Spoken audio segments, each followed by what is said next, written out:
അൽഹംദുലില്ലാഹ് അസ്സലാത്തു വസ്സലാമു അലാ റസൂലില്ലാഹ് വഅലാ ആലിഹി വസഹ്ബിഹി അജ്മഈൻ. സ്നേഹമുള്ള ഹാജിമാരെ, ഹാജമാരെ, അസ്സലാമു അലൈക്കും വറഹ്മത്തുള്ളാഹ്. ഹജ്ജും ഉംറയുമായി ബന്ധപ്പെട്ടുകൊണ്ട് വളരെ വ്യക്തതയോടുകൂടി തന്നെ കാര്യങ്ങൾ മനസ്സിലാക്കാൻ നാം ശ്രമിക്കണം. അപ്പോൾ മനസ്സിന് സമാധാനമുണ്ടാവും, സംതൃപ്തിയോടെ കാര്യങ്ങൾ അനുഷ്ഠിക്കാൻ കഴിയും. പലപ്പോഴും പലതരം ചോദ്യങ്ങൾ നമ്മൾ ഉന്നയിക്കാറുണ്ട്. പല സംശയങ്ങൾക്കും ഉത്തരങ്ങൾ ലഭിക്കുമ്പോഴാണ് മനസ്സ് സ്വസ്ഥമാവുക. ഹജ്ജിന് അല്ലെങ്കിൽ ഉംറയ്ക്ക് പ്രായപൂർത്തി നിബന്ധനയുണ്ടോ എന്നത് ഒരു ചോദ്യമാണ്. അങ്ങനെ ഒരു നിബന്ധനയില്ല. കുട്ടികൾക്കും ഹജ്ജും ഉംറയും നിർവഹിക്കാം. വിവേകമെത്താത്ത കൊച്ചു കുട്ടികളാണെങ്കിൽ ആ കുട്ടികൾക്ക് വേണ്ടിയിട്ട് രക്ഷിതാക്കളാണ് നിയ്യത്ത് ചെയ്യേണ്ടത്. കുട്ടികളെ കുളിപ്പിച്ച് ശുദ്ധിയാക്കി ഇഹ്റാമിൻ്റെ വസ്ത്രം ധരിപ്പിച്ച് ചെയ്യാൻ പാടില്ലാത്ത കാര്യങ്ങളെക്കുറിച്ചൊക്കെ ബോധ്യപ്പെടുത്തി എന്നിട്ട് കുട്ടികളുമായിട്ട് നമുക്ക് ഉംറയും ഹജ്ജും നിർവഹിക്കാം. ഹാജിമാർ സഞ്ചരിക്കുന്ന ഇടങ്ങളിലൊക്കെ ആ മക്കളെയും നമ്മൾ കൊണ്ടുപോവുകയാണ് ചെയ്യുന്നത്. കുട്ടികൾക്ക് സ്വയം കർമ്മങ്ങൾ ചെയ്യാൻ പറ്റാത്ത അവസ്ഥയിൽ ഹാജിമാർ തന്നെ അവരെ നിയ്യത്ത് ചെയ്തുകൊണ്ട് കൊണ്ടു നടക്കാൻ. ഇപ്പോൾ തവാഫിലൊക്കെ തോളത്ത് കുട്ടികളെ ഏറ്റിക്കൊണ്ട് പലരും സഞ്ചരിക്കുന്നത് കാണാം. അതേസമയം കുറച്ചുകൂടി തിരിച്ചറിവുള്ള മക്കളാണെങ്കിൽ അവർക്ക് ഇഹ്റാമിൻ്റെ നിയ്യത്ത് ചൊല്ലിക്കൊടുത്തുകൊണ്ട് കാര്യങ്ങൾക്ക് ബോധ്യപ്പെടുത്തിയിട്ട് നമുക്ക് കൂടെ കൊണ്ടു നടക്കാൻ സാധിക്കും. അങ്ങനെ കുട്ടികൾ ഹജ്ജ് ചെയ്യുമ്പോൾ ആർക്കാണ് അതിൻ്റെ പ്രതിഫലം?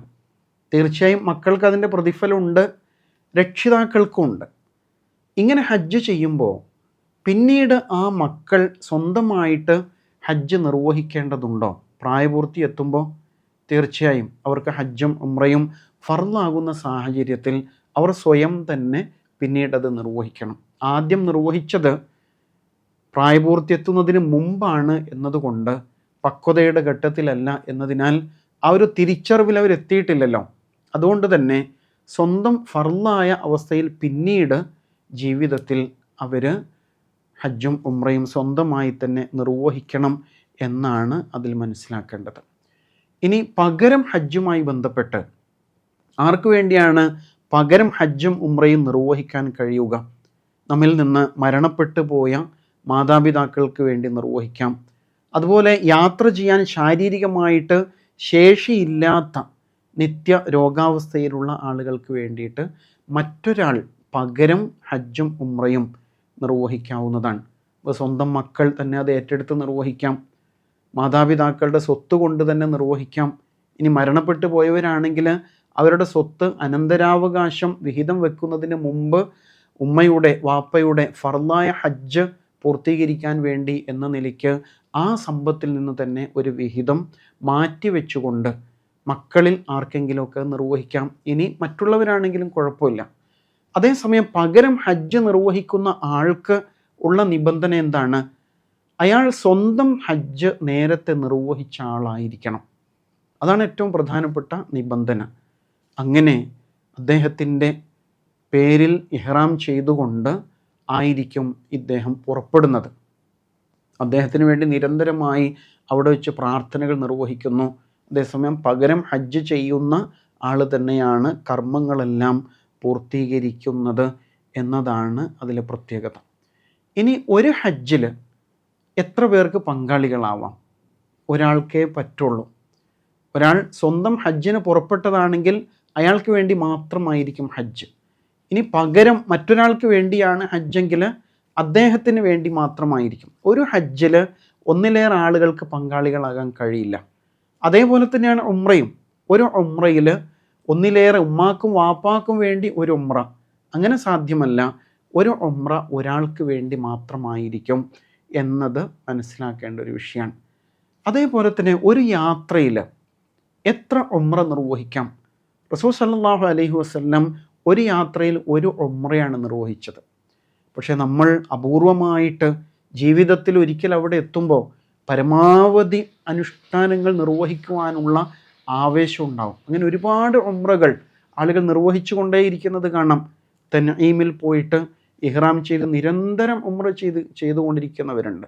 പക്ഷെ അതിന് സുന്നത്തിൽ പ്രമാണങ്ങളുടെ പിൻബലമില്ല. അതേ സമയത്ത് പിന്നെ ഒരു അവസരമുള്ളത് എങ്ങനെയാണ്? നമ്മൾ ആദ്യം മക്കയിലെത്തി ഉംറ നിർവഹിച്ചു, അതിനുശേഷം മദീനയിലേക്ക് പോകുന്നു. മദീനയിൽ നിന്ന് തിരിച്ചു വരുമ്പോൾ സ്വാഭാവികമായും ദുൽ ഹുലൈഫ എന്ന മീഖാത്തിലൂടെ കടന്നു വരുമ്പോൾ അവിടെ നിന്ന് ഇഹ്റാം ചെയ്തുകൊണ്ട് വീണ്ടും നമുക്കൊരു ഉംറ ലഭിക്കുന്നുണ്ട്. ഇനി അതിനുമപ്പുറം മക്ക സിയാറ എന്ന രൂപത്തിൽ മക്കയുടെ ചരിത്രപ്രധാനമായ മേഖലകൾ കാണാൻ വേണ്ടിയിട്ട് പോകുമ്പോൾ മീഖാത്ത് കടന്നു വരുന്ന വഴിയിൽ ഇപ്പോൾ ത്വായിഫിലേക്ക് പോയി ഇപ്പോൾ കർണുൽ മനാസിൽ എന്ന മീഖാത്ത് കടന്നു വരുമ്പോൾ അവിടെ വെച്ച് ഇഹ്റാം ചെയ്യുന്നവരുണ്ട്. അതേപോലെ ജറാന എന്ന മീഖാത്തിൽ വെച്ച് ഇഹ്റാം ചെയ്യുന്നവരുണ്ട്. അങ്ങനെയൊക്കെ നിർവഹിക്കാറുണ്ട്. പക്ഷെ അത് എത്രത്തോളം ആ നിലയ്ക്ക് സ്വീകാര്യമാണ് എന്നതിൽ വീക്ഷണ വ്യത്യാസമുള്ള പണ്ഡിതന്മാരെ കാണാം. അപ്പോൾ ഏതായാലും ഒരു യാത്രയിൽ ഒരു ഉംറ അല്ലെങ്കിൽ മീഖാത്ത് വിട്ട് കടന്നു വരുമ്പോൾ ഒരു ഉംറ സ്വാഭാവികമായിട്ട് ലഭിക്കുന്നത് എന്ന രൂപത്തിലാണ് അതിൻ്റെ പൂർണ്ണത എന്ന് പ്രത്യേകിച്ച് നമ്മൾ മനസ്സിലാക്കിയിരിക്കേണ്ടതുണ്ട്. ഇനി സ്ത്രീകളുമായി ബന്ധപ്പെട്ടുകൊണ്ടാണ് ആർത്തവം സംഭവിക്കുന്ന സ്ത്രീകൾ എങ്ങനെയാണ് ഇഹ്റാമിൽ പ്രവേശിക്കാം? ആർത്തവം സംഭവിച്ച അവസ്ഥയിൽ തന്നെ അവർക്ക് ഇഹ്റാമിൽ പ്രവേശിക്കാം. സാധാരണ പോലെ കുളിച്ച് വുളു ചെയ്ത് അവർ ഇഹ്റാമിൻ്റെ നിയ്യത്ത് വെച്ച് ഇഹ്റാമിൽ പ്രവേശിക്കുകയാണ്. എന്നിട്ടോ മക്കയിൽ എത്തിക്കഴിഞ്ഞാൽ അവരുടെ ഹോട്ടലിൽ തന്നെ കഴിയേണ്ടി വരും. കാരണം മസ്ജിദുൽ ഹറമിലേക്ക് കടക്കണമെങ്കിൽ ശുദ്ധി വേണം, തവാഫ് നിർവഹിക്കണമെങ്കിൽ ശുദ്ധി വേണം. ശുദ്ധി ആയതിനു ശേഷം അവർക്ക് തവാഫിന് വേണ്ടിയിട്ട് പുറപ്പെടാവുന്നതാണ്. ഇതേപോലെ തന്നെ ഹജ്ജിൻ്റെ സമയത്ത് സംഭവിച്ചാൽ എന്താണ്? ഇഹ്റാം ചെയ്തുകൊണ്ട് അവർ പുറപ്പെടുകയാണ്. മിനയിലേക്ക് പോകുന്നു, അതേപോലെ അറഫയിലേക്ക് പോകുന്നു, മുസ്ദലിഫയിലേക്ക് പോകുന്നു, ജംറയിൽ കല്ലെറിയുന്നു, അതുപോലെ ബലിയും മുടിയെടുക്കലും ഒക്കെ ആകാം. എന്നാൽ തവാഫും സഅയും പിന്തിക്കേണ്ടി വരുന്നു. ശുദ്ധിയായതിനു ശേഷമാണ് അവർക്കത് നിർവഹിക്കുവാൻ സാധിക്കുക എന്നാണ് മനസ്സിലാക്കേണ്ടത്. അതിൽ അസ്വസ്ഥപ്പെടേണ്ടതില്ല. അത് മാനുഷികമാണ്. അല്ലാഹു തആല വനിതകൾക്ക് പ്രത്യേകമായി പ്രകൃതിപരമായിട്ട് സംവിധാനിച്ച ഒരു അവസ്ഥയാണ് എന്നത് നമുക്കറിയുന്നതാണ്. അതേ സമയത്ത് പുതിയ കാലത്ത് അവർക്ക് മരുന്ന് ഉപയോഗിച്ചുകൊണ്ട് മെഡിസിൻ ഉപയോഗപ്പെടുത്തിയിട്ട് അതിനെ നിയന്ത്രിക്കാമോ? നിയന്ത്രിക്കാവുന്നതാണ്. ആ നിലയ്ക്ക് ഡോക്ടറെ കണ്ടുകൊണ്ട് അതിനാവശ്യമായ സംവിധാനങ്ങൾ ഒരുക്കാം.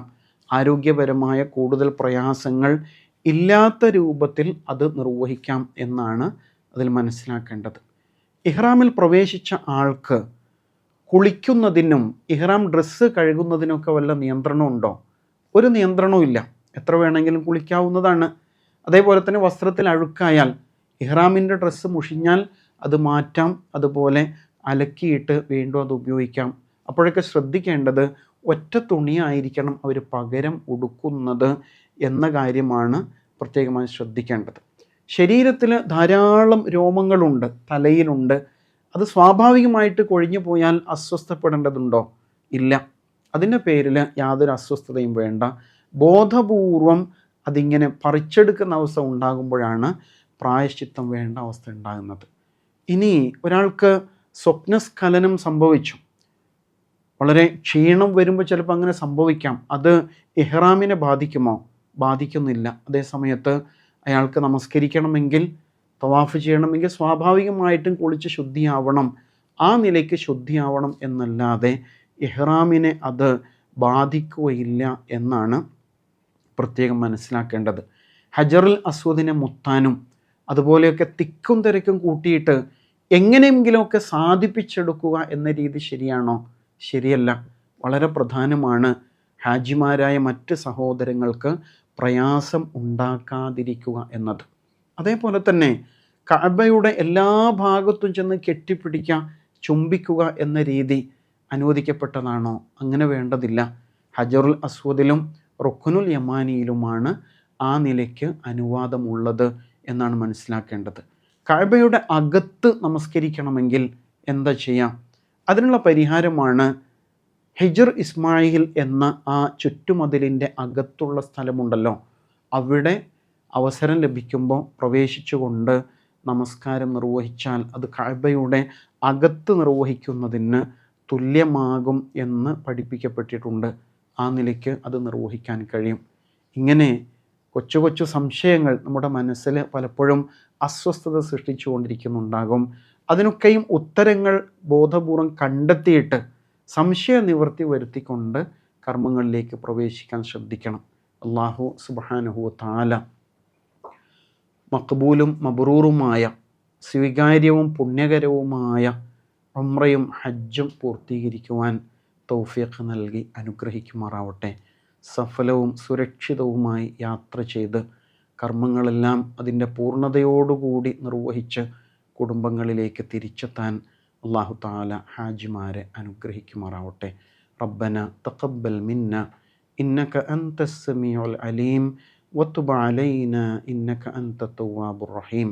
വസല്ലല്ലാഹു അലാ മുഹമ്മദിൻ വഅലാ ആലിഹി വസഹ്ബിഹി അജ്മഈൻ വൽഹംദുലില്ലാഹി റബ്ബിൽ ആലമീൻ. അസ്സലാമു അലൈക്കും വറഹ്മത്തുള്ളാഹി.